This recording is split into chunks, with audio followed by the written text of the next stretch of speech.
Hey, hey, hey. It's Filter Free Friday, y'all. Listen, I am so glad y'all here. Once a woman called me um, to talk with me about a man. And I remember it vividly because one of the first things she said to me was so shocking. Now, it is important for me to say that when I answered the phone and she said her name, I was astonished because I couldn't believe that my ex's woman was calling me. Like, we ain't had children together. We don't have property together. We have no business together. What you calling me for, right? But I centered my body as I tend to do when I end up in these situations. Theoretically, you're like, yeah, this is what I'm going to say. If, don't let somebody call me, this is what I'm going to say. But when she called, she had such a kind spirit. And her question was, had he ever hit me? And before I could even think about it, I said, well, his mama would have had to buy a black dress. And she went on to describe, her relationship with him and how he had been unfaithful. And she was curious to know if I had experienced similar things. And in that moment, I wish I could go back and do it differently, but I brought up her past. I was like, wasn't he cheating on me with you? So, given that, I'm not saying you should expect that he would cheat on you too. But based on your past, we just kind of got a little pattern, right? She went on to talk some more and some more and some more. And I said, ma'am, if I said yes or if I said no, that I experienced these things before or not, would that change what you need to do? Does it matter if he had a history of bad behavior? If he's treating you poorly, like, shouldn't him treating you poorly be just enough, right? And I think about that experience with that woman today because I'm not a person to bring up people's past. I think that if someone used to be a crackhead in the 80s, but now they're running a massive nonprofit organization, why you keep bringing up that they was a crackhead in the 80s? If, in my little support group that I'm in, this week someone got mad at me because they kept talking about their mother being a sex worker. And I asked, like, what year we were talking about. And it turned out that was like in 1968. And I remember being like, how much life has built around your mother in the almost 60 years since she was a sex worker? And how is it hurting you and in some ways hurting her that you can't let her move beyond that one job she had at one point? And folks got mad at me, right? They're like, this is what it was.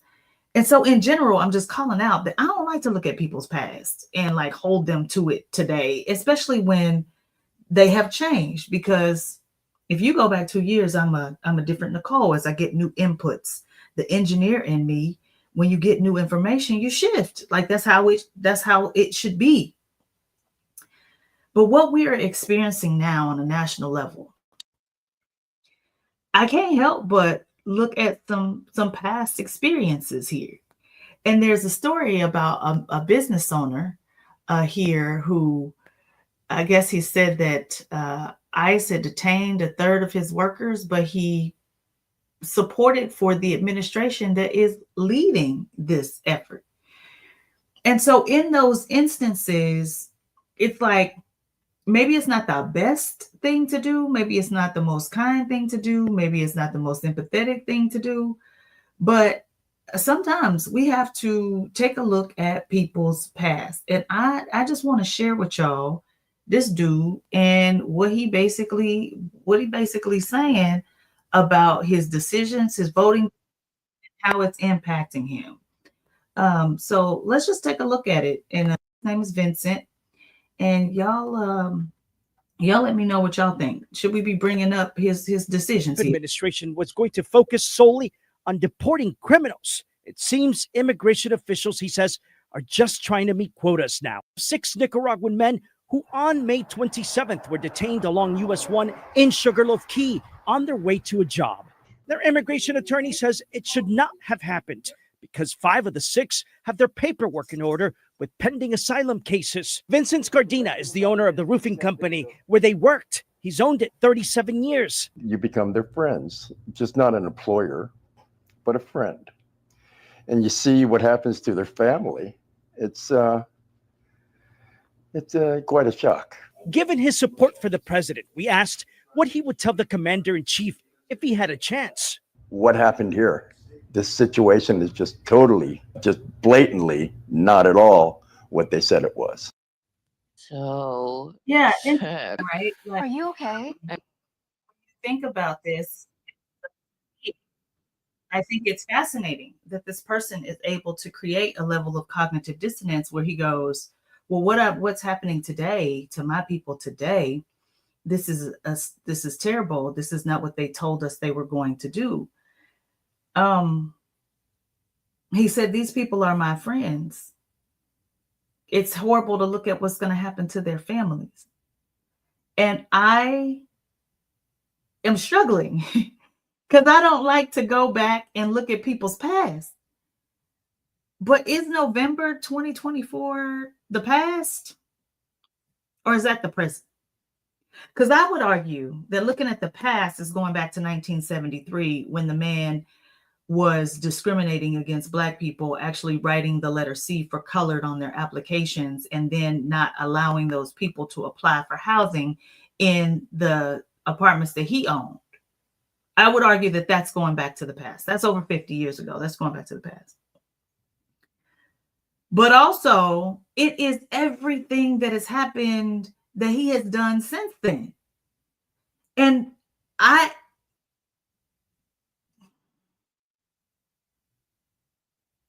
want to be the person who responds like I did when the woman called me on the phone and said, "I'm trying to decide what to do with this man you left because this is how he's treating me." And look at the present day situation and say, okay, from now forward, what do you need to do? But here's the difference here. These personal decisions that people are making to overlook their friends, their coworkers, the humanity of their neighbors, and vote in alignment with something that is purely demonstrated hate for decades. I think we got to take a historical look and go, wait a minute. Because what I'm noticing is that folks think that, all I care about is what happens to me. The folks who can look and say, I don't like the man, but his fiscal policy is something I can wrap my head around. Really? Really? Because when I look at taking gifts from foreign agencies, when I look at putting all of your friends and family in place so that they can get additional opportunities in the government, regardless of if they are qualified or not. When I take a look at what is happening, this dang dog is making all kinds of noise here. When I take a look at all these things, what I wonder sometimes is, how do you not bring up the past? Because Mr. Vincent, what else have you done throughout the course of history here that has led us to this point we're in right now? What other ways have you looked at the immigrant workers who work for you, their families, that allowed you to go, this does not have anything to do with me? I can't help but at this moment think about the things that have disqualified people in the past. The one that sticks out the most is Howard Dean screaming, "Yeah," in a very high-pitched voice, and then was disqualified. And I don't know if this is something that happens to you the older you get, that the coffers of memory in your head just hold so much information. But I'm like, how did I, the forward-looking visionary who's always thinking about what could be next, how did I end up being the person saying, Well, in the past, and remember, I think it's because we don't remember. We don't remember. The man should have been disqualified at discriminating against Black people in 1973. But because it was the Blacks, we were like,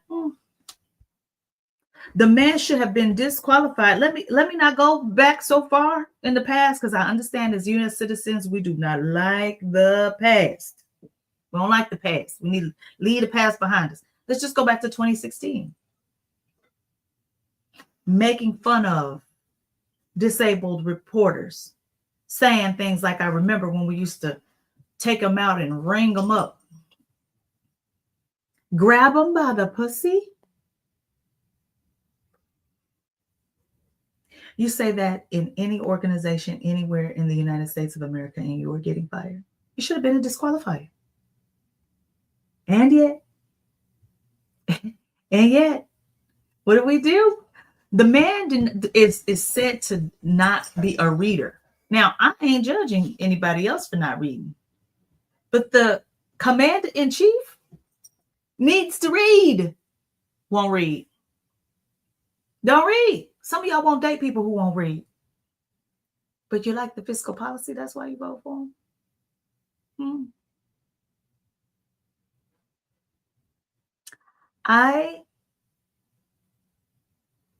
just in my heart fully believe that people change. I change. If you go back and you're bringing up stuff from the 90s about how I used to lead or how I used to talk to people, you could go back 10 years and how I used to lead and how I used to talk to people. I have stretched my empathy muscle. I am a different person. So I don't like to be the one to hold people to what they have done in the past.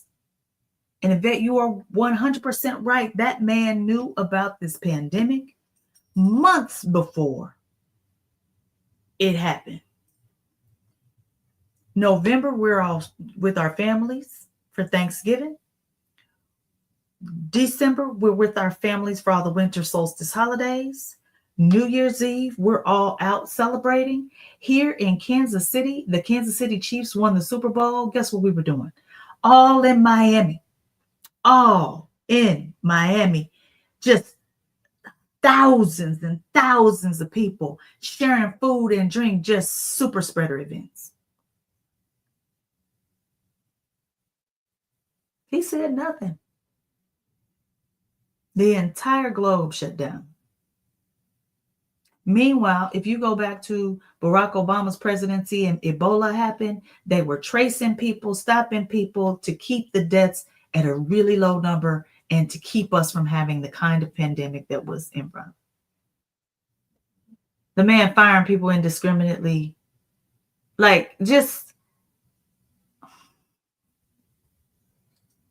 So when I look at this Vincent man and watch him cry and get teary-eyed on the screen because a third of his workforce has been deported unfairly, even though their paperwork was correct.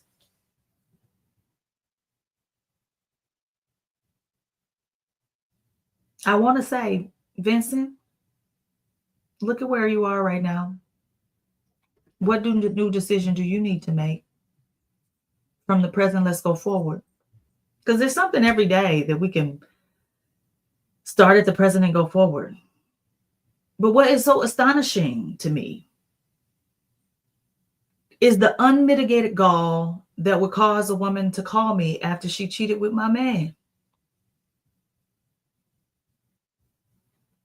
It's the same testicular fortitude that would have a person sitting on national news, tearing up and crying about his friends when he voted against their best interest. It's Filter Free Friday, y'all. We got work to do.